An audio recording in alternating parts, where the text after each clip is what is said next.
dans le cadre de la Nuit des musées en numérique via le hashtag Nuit des musées chez nous, Thomas Cronier, responsable des collections au Musée intercommunal d'Étampes, nous propose de découvrir des œuvres en rapport avec la nuit.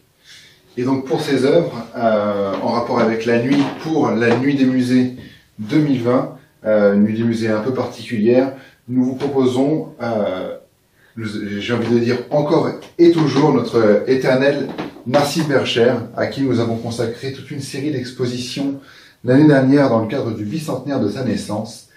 Et qui dit Bercher et qui dit Nuit des musées, dit forcément pour les collections du Musée intercommunal d'Étampes, Une nuit sur le Nil, une des premières œuvres orientalistes de Narcisse Bercher qu'il réalise pour un commanditaire normand.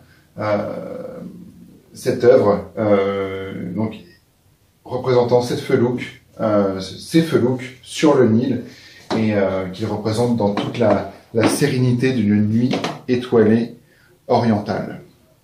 Cette œuvre est datée de 1851 et nous donne quelques envies d'évasion et de rêverie. Est-ce que Thomas, tu peux nous montrer une autre œuvre du crépuscule peut-être?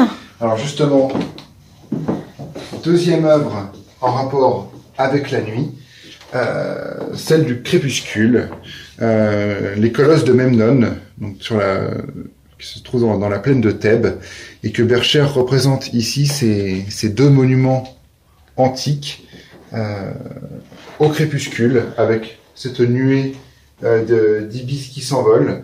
On est typiquement dans une œuvre orientaliste de paysage que l'on connaît, qui doivent cette renommée à Bercher, où bien plus que les monuments antiques, c'est bien les effets du paysage, les effets de lumière, du crépuscule sur ce paysage et de l'inondation du Nil sur la plaine de Thèbes qui intéressent le peintre. Et donc Bercher a souvent voulu représenter ces effets atmosphériques dans ses œuvres, qui sont bien plus qu'une anecdote chez lui.